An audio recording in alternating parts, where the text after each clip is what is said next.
Então, o que eu fiz realmente assim, né, para que tudo isso acontecesse?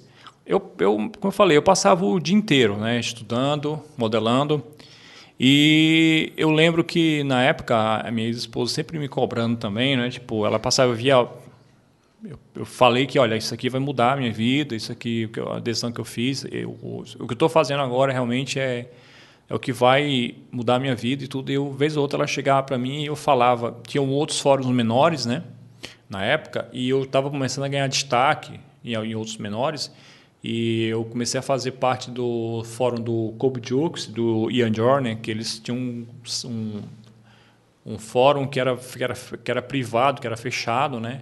E eu comecei a ganhar destaque nesse fórum e outros também. E quando eu ganhava um destaque, né? Eu lembro que eu falava para essa minha esposa, olha, eu ganhei um destaque aqui, ela sempre falava para mim assim, chegava para mim e falava assim, olha, tá, e aí, cadê o dinheiro? Você ganhou 5 estrelas e cadê o dinheiro? Né? E aí, mas eu muito otimista, né? Realmente não deixava aquilo me abalar e tudo, e falava, não, vai dar certo, vai dar certo. E eu lembro que um dos modelos que eu fiz, eu estava fazendo um Wolverine na época, e eu tive audácia, né?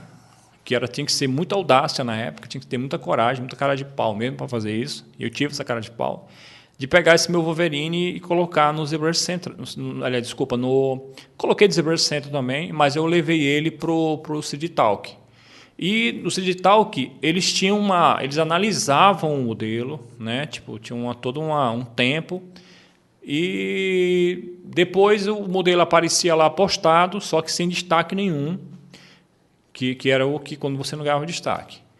E aí eu lembro que isso foi num sábado à noite, eu passei a noite lá tentando mexer no modelo, dar uma melhorada, fiz um render, e aí eu peguei e postei. Quando eu acordei no domingo, né, de manhã, que eu já entrava dentro dos fóruns para ver o que estava acontecendo, os updates dos fóruns eram absurdo, era de segundo em segundo, era coisa nova entrando, era efervescente realmente, era uma coisa inacreditável. Eram milhares de pessoas, era efervescente. Você postava uma imagem aqui, quando era 10, 15 minutos, tinha 20, 15 comentários. Era muito grande. Era uma coisa assim que hoje realmente está totalmente aquém do que já foi. Quem viveu essa época sabe do que eu estou falando. Realmente era uma coisa totalmente diferente. E como os fóruns, muitos acabaram e os que ainda têm estão morrendo também. A gente já está entrando em uma outra era que ninguém sabe o que isso vai acontecer, o que vai dar nisso aí. Mas, e outra coisa, só lembrando, ganhar destaque no fórum desse era a certeza de ser chamado a uma empresa lá fora. Esse era fato. O Fausto, o Antropos e vários outros, né? O próprio Fausto é um grande exemplo disso. Ele postou uma arena lá que ainda hoje é um dos posts mais fantásticos que tem, assim, inesquecível para quem, um modelo fantástico para quem acompanha essa história do 3D. E ele, através desse modelo dele, foi que ele conseguiu, né, o convite para ir para a Blizzard, né? Então, foi assim, nessa noite, né, falando, eu estava trabalhando no Wolverine, e aí eu postei o Wolverine. Quando eu acordei de manhã, eu fui olhar no fórum, e eu olhei naquela parte de destaque, estava lá o Wolverine no destaque, né? Aí teve aquele delay, aí eu olhei assim para o Wolverine, eu falei, ué, mas o que esse Wolverine está fazendo aí em cima? Aí foi que eu acordei, né? Quando eu olhei, o Wolverine estava no destaque lá do fórum, né? Eu falei, cara, colocaram um destaque, eu não acredito. Deve ter sido um erro. Aí eu dei um atualizar lá na página F5 e continuava lá. Aí quando eu fui olhar lá, eu cliquei na imagem, quando eu cliquei na imagem, tinha lá, eu tinha ganhado 5 estrelas, né? Que tinha isso, tinha 5 estrelas, que um troféuzinho que você era agraciado com um troféuzinho que era colocado lá do post, né? O CG Award lá, Digital Award, uma coisa assim. Então, aquele troféu era, nossa, não era todo mundo realmente que tinha naquela época. Então, eu estava estava lá entre os brasileiros, o Fausto, o Antropos, né? Eu não lembro se tinha mais alguém na época, eu acho que tinha um pessoal mais na parte de 2D. Mas eu acho que em 3D, que eu lembre agora no momento, deveria ter outros também, que eu não estou lembrando, mas assim, eu lembro que era eu, Fausto e o Antropos, né? Então, assim, foi foi para mim assim fantástico, né? Inacreditável. E aí eu lembro que na época a minha esposa veio também, ex-esposa veio e perguntou: "E aí, 5 estrelas, cadê o dinheiro?" Então assim, não tinha, era a mesma história, só que eu falei: "Não, agora vai ser diferente". E realmente o que eu tinha apostado foi exatamente isso. No decorrer do dia, eu recebi parabéns em inbox do mundo inteiro. Tinha gente do mundo inteiro, aí as várias pessoas falando comigo. E na segunda-feira já comecei a receber alguns convites de algumas empresas na Europa, nos Estados Unidos. Você está trabalhando aonde? Você tem interesse em trabalhar aqui conosco? Não sei o quê. O seu trabalho é muito bom, não sei o quê. Então, inquestionavelmente, aquilo que eu havia aquilo que eu acreditava estava acontecendo, realmente. Eu estava chamando a atenção do mercado de 3D, das pessoas que faziam o mercado de 3D. E nesse mesmo período, eu recebi um outro convite, que esse convite mudou. Foi realmente o melhor de todos, né, que mudou completamente a minha história. Assim. E um dos convites que havia um no Brasil, né, tinha um no Brasil, que era de uma escola que estava surgindo na época, que era Méliès, né?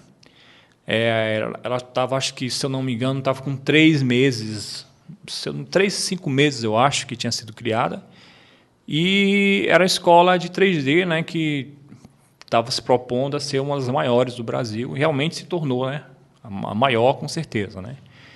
E eles estavam... Eu lembro que o Ortiz, né, me chamou, um dos donos, né, para ir lá. Perguntou se eu não estava interessado em fazer um workshop lá de escultura e de 3D também. Né? E aí eu fiquei meio assustado. Poxa, ir para São Paulo, para uma escola ensinar 3D também. Eu estou aprendendo ainda, será que eu vou conseguir fazer isso? Eu falei, não, mas eles estão me pedindo para ensinar tradicional, escultura tradicional. Isso aí eu sei fazer. Aí eu vou lá e mostro mais escultura tradicional e mostro menos 3D, mas não vou deixar eles perceberem que eu não sei 3D direito. Né? Mas eu acho que dá para mim encarar. E aí foi assim, né? A gente começou aquela negociação, tudo, e foi para mim assim uma experiência sem precedentes, assim, não tinha como falar como é que foi a experiência, porque eu nunca tinha ido para São Paulo, né? Eu nunca tinha ido para São Paulo, eu não conhecia nenhum deles, não sabia onde é que eu estava me metendo, se realmente era uma furada, mas eu não quis nem pensar na época. Não, eu estava realmente assim, eu estava muito obstinado realmente a fazer as coisas acontecerem realmente. E aí eu fui. Falei, comprar as passagens e eu fui. Né? Peguei o avião, fui sozinho, deixei a minha esposa lá. E a proposta era passar 40 dias fora. E para quem me conhece, sabe que conhece pessoalmente, meus amigos pessoais, sabe que eu sou péssimo para viajar. Assim, não é muito minha praia viajar. E aí, mas eu não quis conversa. 40 dias fora, em São Paulo, não conhecia ninguém. E aí eu lembro, quando eu cheguei em São Paulo, que eu fui recebido na Méliès, nossa, eu já vi que o negócio não era uma furada, né? Que realmente era algo fantástico. Fui muito bem recebido pela Zoe, pelo Nani, pelo Lucien, né? Pelo João Bodrini e toda a equipe, né? Toda a equipe da Méliès, que acompanha a Méliès, os principais sócios na época, realmente, o Ortiz, né? E também. Então, assim, foi fantástico, assim. A recepção deles foi fantástica comigo, super você sabe, sim, super respeitosa e tudo. E para mim que estava em Fortaleza, que não tinha, desculpa a palavra, não tinha onde cair morto, né, realmente, né, assim, sem condição de nada, sem perspectiva alguma, totalmente perdido em Fortaleza. Não perdido porque eu sabia o meu objetivo, mas aqui em Fortaleza eu sabia que não ia dar em nada, não tinha 3D, não tinha como. Tinham aqui 2 pessoas trabalhando com 3D, que era o Bucão, né, e o Márcio Ramos, que realmente são os 2 pioneiros. Assim, o Bucão o Bucão, por sinal, tenho até que agradecer ao Bucão. Ele também em uma outra, assim, de uma forma em uma outra direção. Eu lembro que o Bucão, nessa mesma época em que eu ganhei o award lá no City Talk, ele tinha no 3D Online, quem é da época sabe desse fórum também, que era muito bom também, ele postou algumas imagens das minhas esculturas lá, e o post deu muitos comentários, então agradeço muito o Bucão, fez isso aí, foi falar de mim lá e tudo, falou que era cearense, e isso me ajudou muito também, né? O Márcio Ramos também aqui faz 3D também aqui em Fortaleza, é um dos pioneiros também. Então eles dois são os dois pioneiros do 3D aqui. Mas para o que eu queria fazer, que era personagens para filme, não tinha como, não tinha como. Eu tinha que realmente sair daqui. Então, quando eu cheguei na Méliès foi uma experiência sem igual para mim, né? E eu lembro que no dia seguinte eu ia dar uma palestra para simplesmente para os caras mais tops na época que tinham 3D em São Paulo, né? Como eu falei, até em São Paulo o 3D estava efervescente ainda, tinha gente da Tratoria, da Tribo Post, tinha gente da Vetor Zero, só simplesmente as melhores, né? Algumas das melhores, Casa Blanca, né? Das melhores produtoras de 3D do Brasil, os caras mandavam muito bem. E quando eu cheguei lá em São Paulo foi que eu fui realmente ver como o São Paulo, né, como o Brasil estava muito bem representado por eles, né? E eram caras realmente assim que ainda hoje são lendas, né? São lendas aqui no 3D do Brasil, né? Então eu tinha que dar uma palestra para isso, para alguns deles, né? Alguns deles estavam lá. Eu lembro que o Luiz Adriano estava lá, da Tribo, e os caras chegavam para mim e falavam assim: ó, tem aquele cara ali é Luiz Adriano da Tribo, o cara é foda pra caramba. E o cara veio ver tua palestra. Então, assim, eu sabia da responsabilidade enorme que eu tinha, né? E eu falando: meu Deus do céu, o que é que eu fui meter? Como é que eu vou falar para esses caras e tudo? Mas foi, né? Eu lembro que me preparei muito bem, eu lembro que eu sabia exatamente o que eu estava falando, eu sabia o que eu estava fazendo, eu acreditava naquilo que eu estava falando, e eu estava muito bem informado, porque acho que uma vantagem minha muito grande na época, eu tinha um background muito grande de contatos com pessoas que realmente trabalhavam na área. Na época, eu já estava em contato com algumas pessoas da UETA, por exemplo, e a UETA era um dos estúdios mais cobiçados, né? Porque eles tinham feito Senhor dos Anéis, todo mundo queria trabalhar na UETA. E eu já tinha uns contatos na UETA já. Através dos meus inbox, eu recebia alguns parabéns, eu trocava ideia com alguns dos modeladores da UETA, e um deles era o Dino Acevedo, que ele foi o cara que pintou, né, a textura do Gollum, que é um dos caras. Ele é pintor de textura, ele veio do mercado tradicional, trabalhou com o Rick Baker vários anos, né, pintando as esculturas no estúdio do Rick Baker, é escultor também. Então, o Dino Acevedo, ainda hoje é um grande amigo meu, e na época eu já tinha contato com ele. E na época, eu lembro que uma coisa interessante pra caramba aconteceu na palestra lá, foi que alguém tentou me pegar, né? Alguém tentou passar a perna em mim lá, depois de eu ter falado muito que tinha que aprender arte tradicional, arte tradicional era interessante, e eu lembro que eu falando sobre arte tradicional, e aí um cara veio com uma pegadinha para mim, né? Coisa que eu já esperava já. Eu já esperava que isso fosse acontecer, e o cara chegou para mim assim: mas você está falando de arte tradicional aí, mas você devia saber que isso aí que você está falando já não existe mais, escultura não é usada mais em canto nenhum. E que hoje é tudo feito no computador, no ZBrush, o próprio Senhor dos Anéis, eles deixaram de fazer na escultura, escanear a escultura para fazer tudo no ZBrush. Então, isso que você está falando aí não condiz muito com a realidade. E aí eu falei: pronto, agora esse é o momento que os caras querem passar a perna em mim, né? Querem me dar uma rasteira. E eu estava ali no meio dos caras, e os caras... Eu tinha que realmente... ter uma resposta boa para aquilo, né? E eu lembro que há uns meses antes eu tinha falado com o Dino Acevedo, ele tinha me revelado que estavam fazendo um filme de um macaco gigante, que já era chamado King Kong, né? E na época, no dia dessa palestra lá, King Kong era só um boato que o Peter Jackson talvez fosse fazer King Kong. O que eles não sabiam é que na época eu já tinha contato com os caras da UETA, os caras já estavam fazendo King Kong, E, na época, o Dino Acevedo tinha me falado que eles fizeram várias esculturas do King Kong, da cabeça. Só da cabeça do King Kong eles fizeram várias versões, tudo em clay, em tamanhos grandes. Fizeram réplicas enormes da cabeça do King Kong para poder simular vento. Então, assim, o que eles não sabiam, né, que a mídia não falava, a mídia falava só o seguinte, que o ZBrush tinha sido usado no Senhor dos Anéis e que ele não tinham sido usado esculturas para serem escaneadas. As pessoas interpretaram na época que a arte tradicional tinha morrido. Só que o que aconteceu, na verdade, foi o seguinte, no Senhor dos Anéis, na época, eles não tinham tempo para refazer algumas maquetes. Eles tinham, na verdade, feito... Quem já viu o make-off dos Senhor dos Anéis, das Duas Torres, sabe que eles fizeram centenas de esculturas. Só que chegou uma hora que eles, quando a produção deadline chegou realmente num momento muito crucial, eles, ao invés de esculpirem, escanearem, não, eles foram para o ZBrush, alguns adereços, algumas coisas realmente foram feitas somente no ZBrush. Mas isso não queria dizer que eles não vão mais fazer nada em clay. É tanto que nos próprios Senhor dos Anéis, agora no terceiro filme, foram mais centenas de esculturas, no Hobbit, no King Kong, várias esculturas foram feitas. Então, assim, na verdade, havia aquele mito, por causa do advento da escultura, que aquela velha história de sempre, que todo mundo sabe, aqueles clichês, né?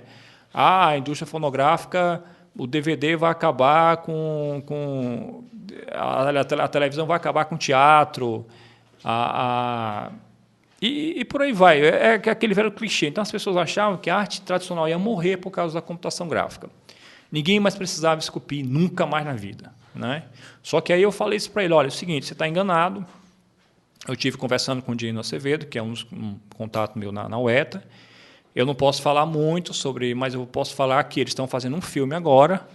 Na época eu não pude nem citar o nome do filme. Estão fazendo um filme em que eles fizeram várias esculturas da cabeça do personagem, e isso foi escaneado e eles continuam usando o mesmo sistema.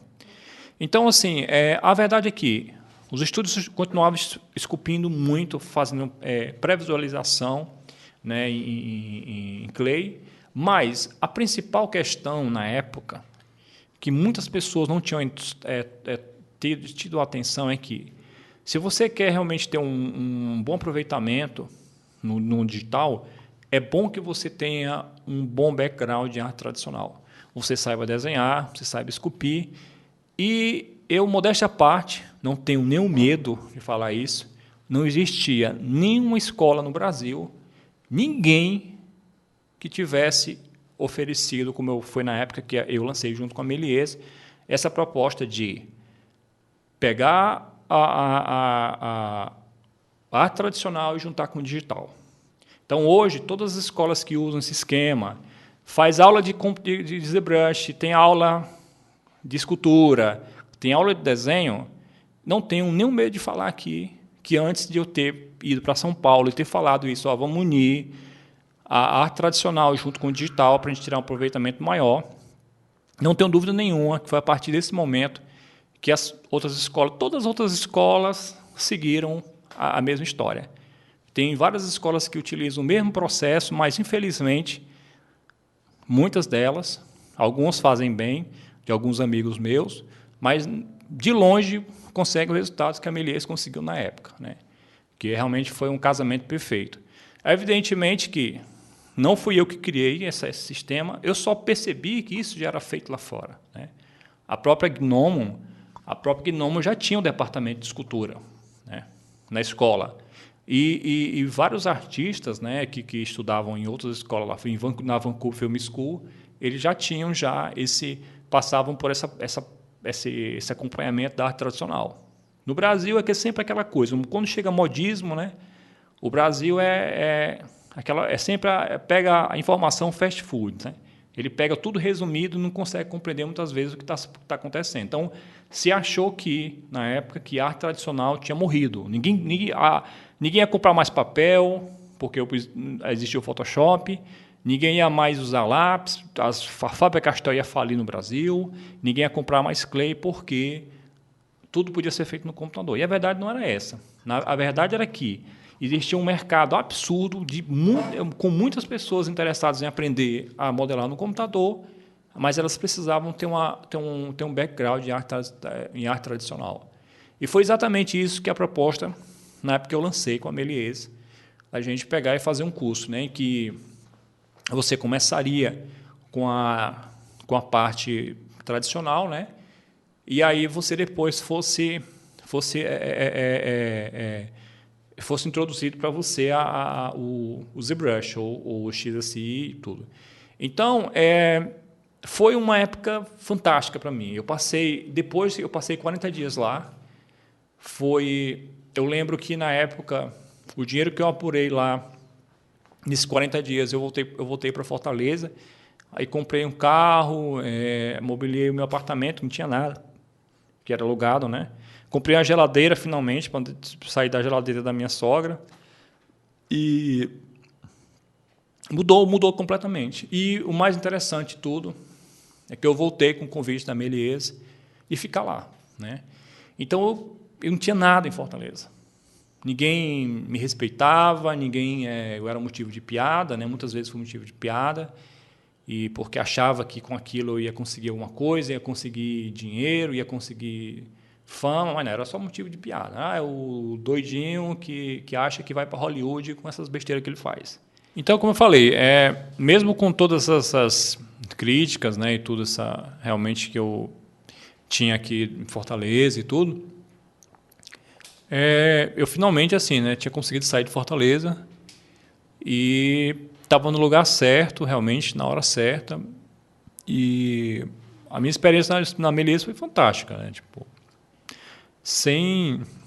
realmente sem palavras mesmo. João Boldrini que continua sendo um dos diretores um dos donos da Méliès, me ajudou muito, assim, era como se fosse um pai para mim, assim, super atencioso e tudo, toda a equipe, né, o Rafael Nani, Lucien, a Zoe, Marcelo Ortiz, um pessoal muito assim, eles queriam fazer a melhor experiência para os alunos, a melhor escola, assim, sem dúvida, assim. Então, foi fantástico mesmo, né? Os cursos lá foram um sucesso, né? Sempre lotados, todos os cursos eu ministrei, na verdade, 2 cursos, né? Que era o de Fontaine tradicional e o Fontaine digital, né? Então, todos eles lotados mesmo, assim, tudo. E aí eu conheci muita gente legal nessa época, muita gente mesmo, muita gente talentosa, né? Tipo, que hoje está trabalhando lá fora, está no mercado americano mesmo, e é um pessoal sem precedentes assim mesmo, assim. Realmente foi uma experiência maravilhosa, né? E evidentemente que eu estava no lugar certo, com dinheiro, né? Ganhando bem, eu estava ganhando bem. E nessa mesma época também eu estava fazendo também um expediente na Casa Blanca, né? Lá com o pessoal da Casa Blanca. Na época o meu diretor era o Rick Pimentel, né? Gente muito boa. E foi muito legal. Aprendi muito também na Casa Blanca. Então, assim, mudou completamente, né, a minha realidade, né? Como eu falando, estava ganhando bem, estava no meio das pessoas que faziam, de muitas pessoas que faziam 3D realmente no Brasil, né? Tinha oportunidade não só enquanto eu estava ensinando, né, a parte tradicional, de tirar dúvidas, né, com o pessoal lá na Méliès, na Méliès o software que era usado na época era o XSI. Então eu estava assim muito bem assessorado, digamos, né? Então eu tinha computadores que eu só sonhava ter em Fortaleza, né? Eu podia assim à tarde, quando as salas estavam desocupadas, podia ficar lá numa sala com um computador super potente lá e com num ambiente super adequado, podia ficar estudando, né? Tipo assim, na verdade, minha rotina na Méliès era a seguinte: dava aula pela manhã, ia almoçar em casa, dava um tempo e já corria para Méliès novamente para ficar estudando a tarde inteira, né? E já pegava à noite, tinha a turma da noite que ia de 7 até as 11 da noite, né? Isso antes de eu entrar na Casa Blanca, né? Mas depois eu saí da Casa Blanca e acabei fazendo esse mesmo roteiro, né? Eu dava aula pela manhã, a tarde inteira eu ficava na Méliès, ficava esculpindo ou mexendo no ZBrush, né? E à noite dava aula de 7 às 11 da noite. Isso de segunda, basicamente de segunda a sábado, assim. Então foi uma imersão total e cada vez que eu postava, eu fui ganhando vários destaques nos fóruns, cada vez mais. E foi realmente uma época fantástica, né? Só que aconteceu algo que eu não previa, né? Imprevisível.